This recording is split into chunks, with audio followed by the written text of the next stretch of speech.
Thanks for tuning into my new show, Get U.S. Market Ready with Italian Wine People. I'm Steve Raye, author of the book, How to Get U.S. Market Ready. And in my previous podcast, I shared some of the lessons I've learned from 30 years in the wine and spirits business, helping brands enter and grow in the U.S. market. This series will be dedicated to the personalities who have been working in the Italian wine sector in the U.S., their experiences, challenges, and personal stories. I'll uncover the roads that they walked, shedding light on current trends, business strategies, and their unique brands. Hello, this is Steve Raye, and welcome to this week's edition of Get U.S. Market Ready with Italian Wine People. Today, I'm pleased to have as a guest Paul Caputo, who I met a couple of weeks ago in Verona. He was also a speaker at the Wine to Wine Business Forum. Paul, welcome to the show. Hi, Steve. Thanks for having me. Tell us a little bit about how you got here and how you got to Wine to Wine. How we came to meet. Yeah, sure. I started importing Italian wines into the UK about 15 years ago. Worked with reasonably prestigious brands, but ultimately I enjoyed the communication and the storytelling aspects of the wine business more than the moving boxes and shifting units. And I gradually began to write and judge, generally pontificate on the industry as I searched to find my place in it. And at some point in 2019, I did the VIA Ambassador course. I took the opportunity to bring all that Italian wine information together and just see what I knew when faced with an exam. So yeah, that was really how I got here, and I've been participating with Vinitaly projects and events ever since. I find that it works quite well alongside my current project, which is Vinorandum, large database of producers' wines, appellations, all that kind of thing. And that's really where I host the majority of my work. So that's VinoRandom.com? Yes, that's right. So Wine to Wine. It was kind of fun being able to travel and not do things by Zoom, didn't you think? Absolutely. It was great to put real people to the faces and voices I'd seen over my screen. Well, yeah. So your presentation I thought was particularly interesting. And let me just say that for those of you who either couldn't make it or want to hear the presentations, you can access them at wine2wine. That's wine, the number 2, wine.net/registrazione. It's a Z-I-O-N-E at the end. So your presentation was moderated by a good friend of mine, Carlo Rossi Chauvenet. I was pleased to see that. And kind of tell me how you thought it went and what you think the reaction was, and then we'll get into the specifics of what you talked about. Yeah, sure. Well, I think, the presentation was, it was a 9 a.m. presentation after, a rather indulgent night of wine and networking, but debauchery. That's the way it seems to be in Verona, especially after so long without traveling. But I think what I tried to do was to bring together some quite broad concepts, some of which I think are still largely unexplored in relation to the wine business, and just pontificate and speculate really on how, they may come to interact with the wine business in the coming years. I think in some ways it's quite a frustrating talk and topic because some of this stuff is quite abstract and still quite far away. And I think perhaps wineries and wine business people are sort of listening to it going, yeah, but what can I do to... That's all well and good, right. So you had started with the concept of fragmentation, and that was kind of like the foundation for a lot of the things that you were going to talk about. So kind of start with that. Yeah. Probably everybody who is operating on some sort of digital platform has probably noticed the way their own behavior on those platforms has changed, the way in which they consume information, the speed in which they do it, their attention spans when it comes to this kind of thing. And of course, anyone trying to market and sell on these platforms will also have noticed how difficult it is to really find interaction, to find engagement. Obviously, if you're a profile with a big audience already, then, potentially the snowball effect means you are, maybe quite pleased with things. But if you haven't managed to achieve that, then it's really quite difficult. And the reason is audiences are increasingly fragmented. The sheer information overload and the endless opportunities to engage with things that you find fun means that, people have very little time to consume things that are not perfectly well pitched to them. So yeah, everything is increasingly fragmented, and that makes it difficult to get your message across. From that perspective, how does that apply to the wine industry? Yeah, well, I mean, I think if you look at the key social media platforms, you look at Facebook, you look at Instagram, Twitter, I think many wine businesses, and let's take production businesses, let's take wineries as an example, I would suggest that many are starting to give up on Facebook and Twitter already. LinkedIn is maybe having a little bit of a resurgence, but it's all about Instagram.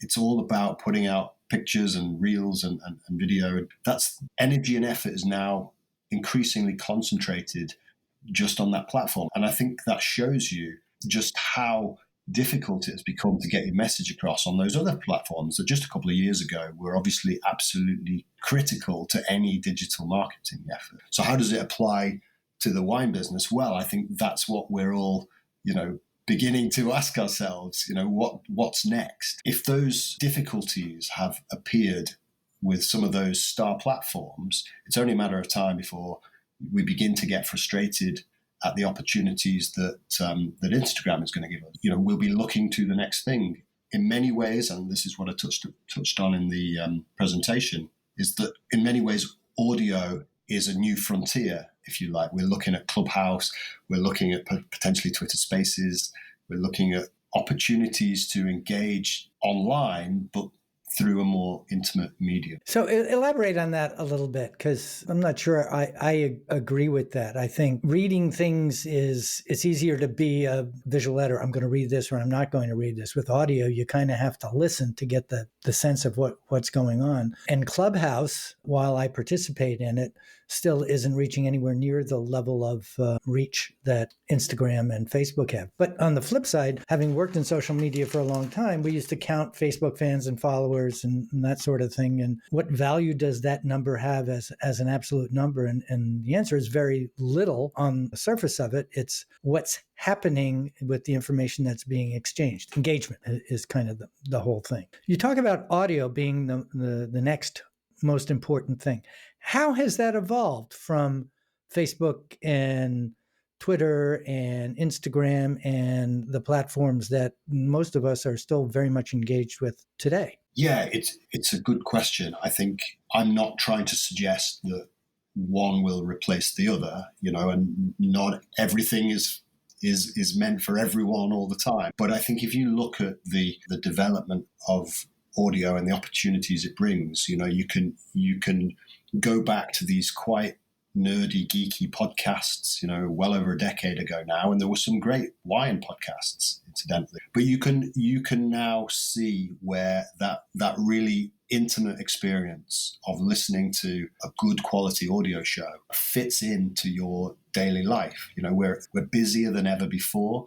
We've got the technology in our pockets that that not everybody maybe had a decade ago, and we are now used to consuming audio. And I think for the kind of people that tend to, enjoy wine, especially on perhaps the more wine enthusiastic of us, I think that the medium really suits. How many, I like to consider myself as a wine writer, but if I think about how many people are consuming long form wine articles these days, it's considerably less than ever. And of course, audio gives the writer that additional medium through which to reach people. You only have to look at podcasts in different subjects, everywhere to see the amount of money and investment that's pouring into that medium is really driving it forward. Okay, so we're on a podcast now, and I've actually pivoted on this one. We started this one with me just reading the book, and then we went to an interview format, which is where we are today. I find it interesting because I get to pick somebody's brain and hear different points of view in some level of depth that you can't get from a one-sided article or, a single point of view article. But you had talked about the renaissance in podcasts or the rebirth of it. I didn't realize they were dead. So what happened? What did I miss? Yeah, I suppose in some ways, maybe I was being a little bit ambitious with my characterization of it as a renaissance. Podcasting has been steadily growing for years, but I think, I included podcasting in a sort of range of other audio opportunities that are out there, whether that's participating in these audio chat spaces, whether it's creating content that is compatible for audio in relation to the AI opportunities that are coming down the road. You look at sort of what Alexa are trying to do and Amazon, and I suppose I was trying to,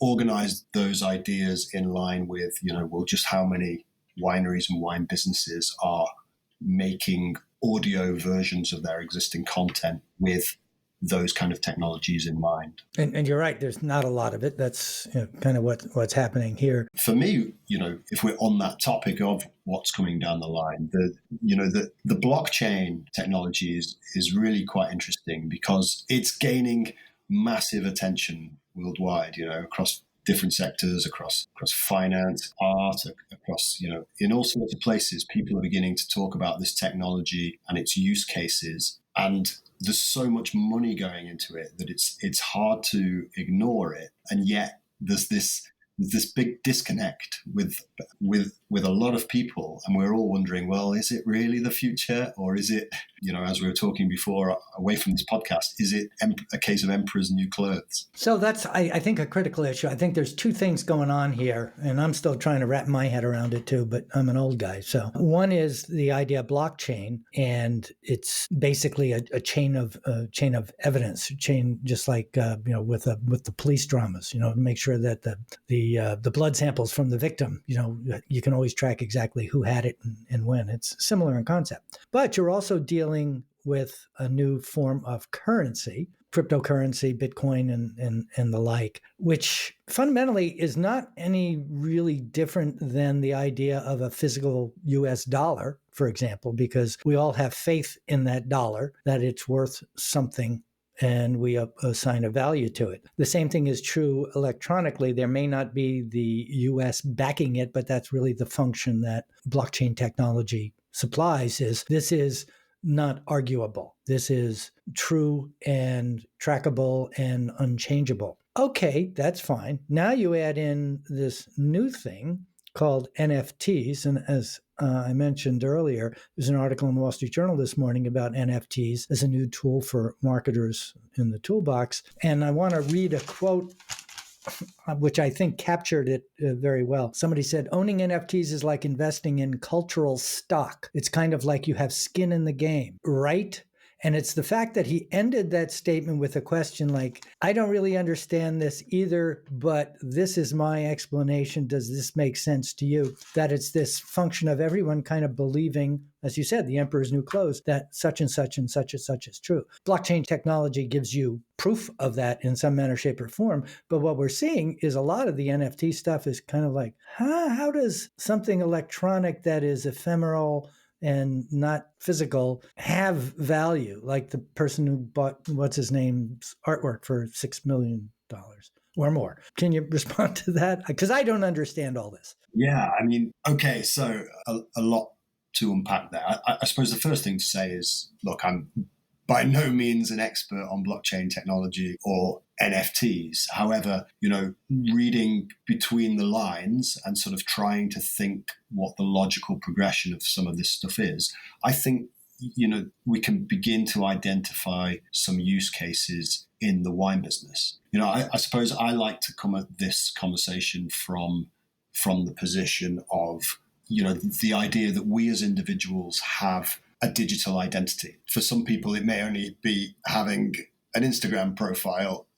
For some people, it may be they only use email, whatever. But increasingly, we are incorporating more of the things that matter to us into some sort of online, shape or form. Some sort of, for example, I got into the event in Verona using my vaccination status, little QR code that was stored in my Apple Wallet on my phone. If you think about that, I am carrying around my health information in a format that is quickly showable to complete strangers. And who knows where that goes, right? So we got this we've got this idea that our digital identities are going to expand. I mean, Facebook certainly believes that. You'll probably have heard their project to build the metaverse. They've renamed their business in line with this kind of concept of building a new online space in which we as individuals can interact with each other digitally in a whole new way. I mean, and that's not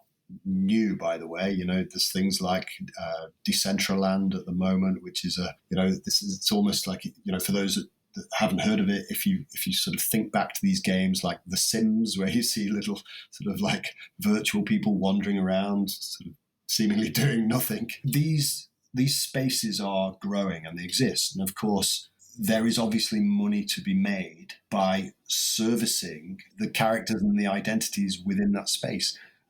Fashion houses are beginning to, sell tokens which represent clothes for these, little avatars that run around in these virtual. So it's like electronic clothes for electronic people, but it doesn't have a lot of reality to it. And that's the NFT, the non-fungible token. And every time I hear that, I have to look up the word fungible. But so I look at something like that, and I'm going to be the Doubting Thomas here. How is this different from the tulip mania that happened in the 1600s, or any other, the number of things that the dot-com bust that happened, 1999 to 2001.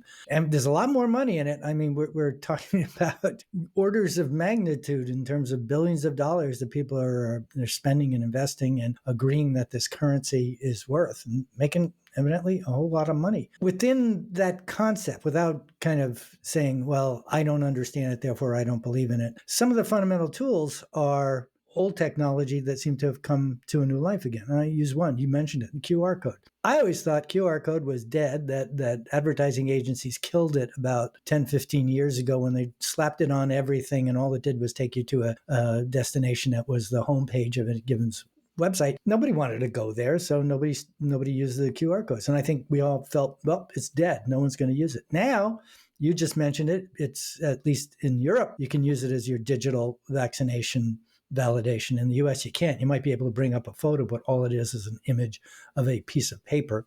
But yet, we're finding a lot of marketers going back and to the QR code and incorporating it into a lot of the things they're doing. Where does old technology like that fit in with this new, at least QR codes we understood, right?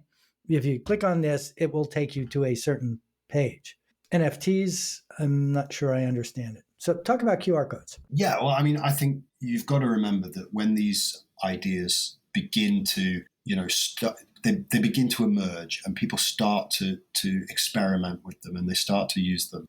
Normally always it takes some considerable time for the rest of the world to catch up. If you think about those early QR experiments on wine labels, on posters and flyers, first of all, the content at the other end what was often not great. And secondly, the internet wouldn't work, the camera wasn't good enough, whatever, just enough people didn't have the technology in a sort of landscape that would facilitate it quick and easy enough for it to work properly. I think now that's changed. Most people have a decent camera, a decent roaming internet connection, and most people can create websites on the other side of these QR codes that can give the correct relevant information to make that little action worth the effort. Worth the effort, yeah. And I think, when you look at blockchain and NFTs now, I think, we're in a similar place. It's, for the average person, it's a considerable amount of time, effort, and expense needed in order to fully engage with those opportunities. But as this technology gets deployed, and is spread more evenly throughout society, there will be huge opportunities for people to do stuff. And as marketeers, and as marketeers who are thinking about the expansion of our digital identities and are thinking about the fragmentation of audiences, I think using this technology does present some interesting things to think about, especially, I think, the gamification of your sales journey. That's a really interesting point. Can you expand on that and define what you mean by gamification? Yeah, I mean, if you're a winery and you're producing 100,000 bottles a year, 200,000 bottles a year, you are looking to try to engage your audience. You may not have the luxury of a long established distribution network, and it really doesn't matter, how much you produce. You've got enough connections to make sure those bottles move almost by themselves. If you're not lucky enough to have that, I think you have to work really hard to engage your audience. It's not just enough to say, oh, our vineyard is this, and it's on the southern slope, and it faces this way. And guess what? My grandfather, he bought that vineyard, and my father bought that one, and here I am today still doing the same thing. People are bored of that story, even though they absolutely love wine and they're fascinated to try it. They're bored of that story. And I think people need a little bit extra. And I think, giving somebody, one game isn't right. One game isn't necessarily right for everyone. For example, you and I have talked before about the 19 Crimes brand, and the use of augmented reality. That particular story and that particular approach to engagement wasn't aimed at me, but it's a hugely commercially successful project and idea. So, not everyone wants to collect non-fungible tokens that express some sort of loyalty to a particular wine brand, but I think others will. And I think there are opportunities for prestigious wine brands to reward the top end of their client base with these unique tokens. And, they can be carried around in digital wallets. They're almost a form of collecting in the digital world that perhaps, culturally going forward is maybe the next generation of collectors do not have the space to be able to accumulate a cellar of 5,000 bottles, but actually perhaps that top end of the fine wine market can reward them and engage them in some other way. And this technology provides that opportunity. Okay, so when we think about wine company leadership, and particularly on the marketing side, which is where I mostly live, I recognize that there's not as much digital expertise, digital marketing expertise, or digital knowledge in the wine industry compared to some other less regulated industries and categories, whether it's, makeup, clothes, food, books. How do you have any examples of how wineries, other than the 19 Crimes, which I think we're all familiar with, and what you and I had talked about is that the initial implementation of that was an animation of a label, but it wasn't engagement with the audience. But as the first one out there, that was fine. Now I think we're seeing companies try and take that the next step. Do you have any examples that you can share with us of companies who you think are doing that well or at all? The somewhat crude answer is unfortunately not. I'm sure there may be some out there. It's still, I think, in many cases, a bit experimental. I do know of a Bordeaux winery who started to accept Bitcoin. Yes, I've read a couple of those as well. Right. Yeah, and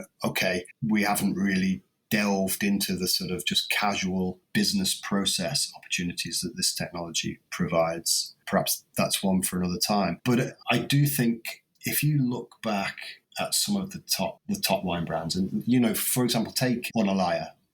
They're famed for, their ongoing collaboration with famous artists. You can look all over Italy for premium wineries who are collaborating with local artists in some way. I think there is a lot of possibility there. It is in fact the art market that is creating a lot of the hype. Once you take out the speculation and the investment element of cryptocurrencies, it's the art market and artists' ability to reach new audiences through this technology that is driving a lot of the conversation, right? So there must be opportunities for wineries to engage in collaborations like that and promote these links, and use that work and that collaboration to reach new tribes, basically. Yeah, I think that's spot on, that there's a new yes. Okay. We tend to talk in terms of generations and millennials and now Gen Z and how they're different and they act alike. Well, when you're talking about millions and millions of people acting alike, well, maybe there's a trend, but there's differences within all of that. That said,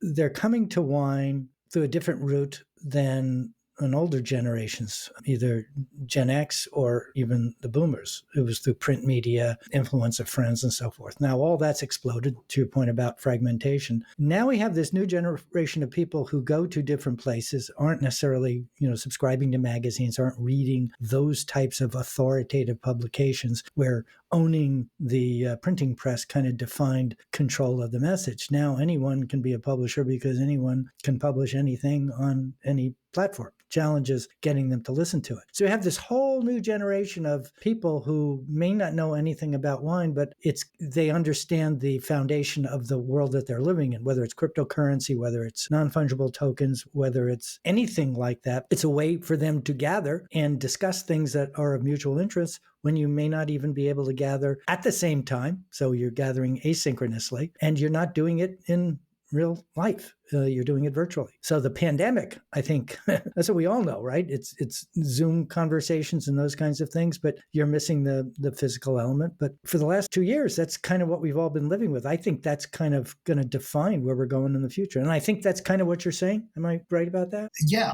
In reality, this is not a conversation about any one thing. What it is a conversation around the cultural shift that, obviously that we've talked ourselves blue in the face around the cultural shift that the pandemic has sort of accelerated, right? So it is about how all of these things come together. We haven't mentioned wearable tech. It's probably not too far away. When you consider the point of using wearable tech, it's to enhance your sort of real life experiences with a big pile of extra digital information. So where's that digital information coming from? Well, we as wine producers, as wine merchants, as wine writers, as wine communicators, we are responsible for creating that information, and the question then is, well, where does that fit in the marketing toolbox and blah, blah, blah, and is it worth the budget to invest in this? Should we carry on just doing email marketing and just going to trade fairs?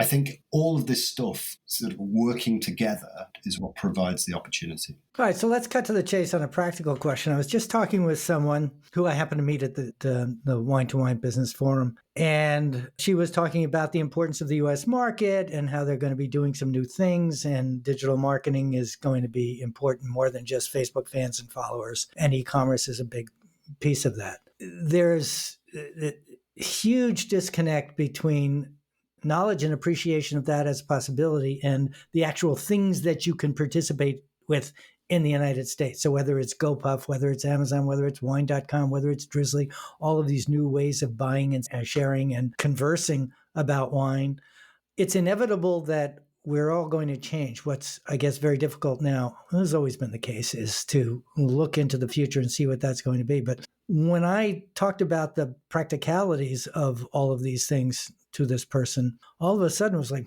yeah, I understand it in theory, but I don't understand it in practice.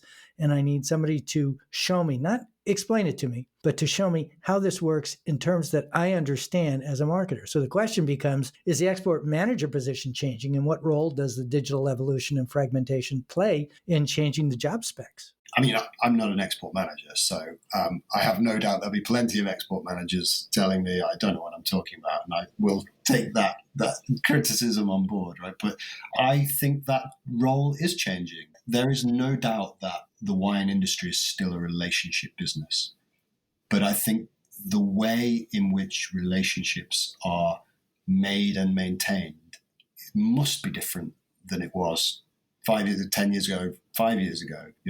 All the amount of export managers I talk to who are back into New York, they're back into China, Japan, whatever. There are other ways of doing that now, right? Now, I'm not saying people don't need to meet face to face. Of course they do. But I think the role of the export manager must also include some of those digital marketing tasks and responsibilities, that we're talking about. Okay. Our guest this week was Paul Caputo. And well, thanks to Paul. As I said before, this was a presentation that Paul gave at the Wine to Wine Business Forum in Verona. If you want to access his presentation and mine and others, go to wine2wine, that's wine, the number 2, wine.net/registrazione. And Paul, I want to thank you for sharing your time with us today. No, thank you very much for the opportunity to chat more about these these ideas.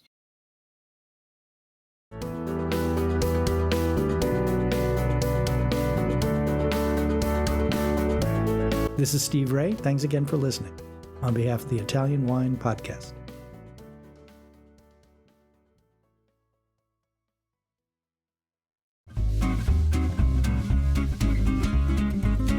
Hi everybody! Italian Wine Podcast celebrates its 4th anniversary this year, and we all love the great content they put out every day. Chin with Italian wine people has become a big part of our day, and the team in Verona needs to feel our love. Producing the show is not easy, folks. Herding all those hosts, getting the interviews, dropping the clubhouse recordings, not to mention editing all the material. Let's give them a tangible fan hug with a contribution to all their costs. Head to ItalianWinePodcast.com and click donate to show your love.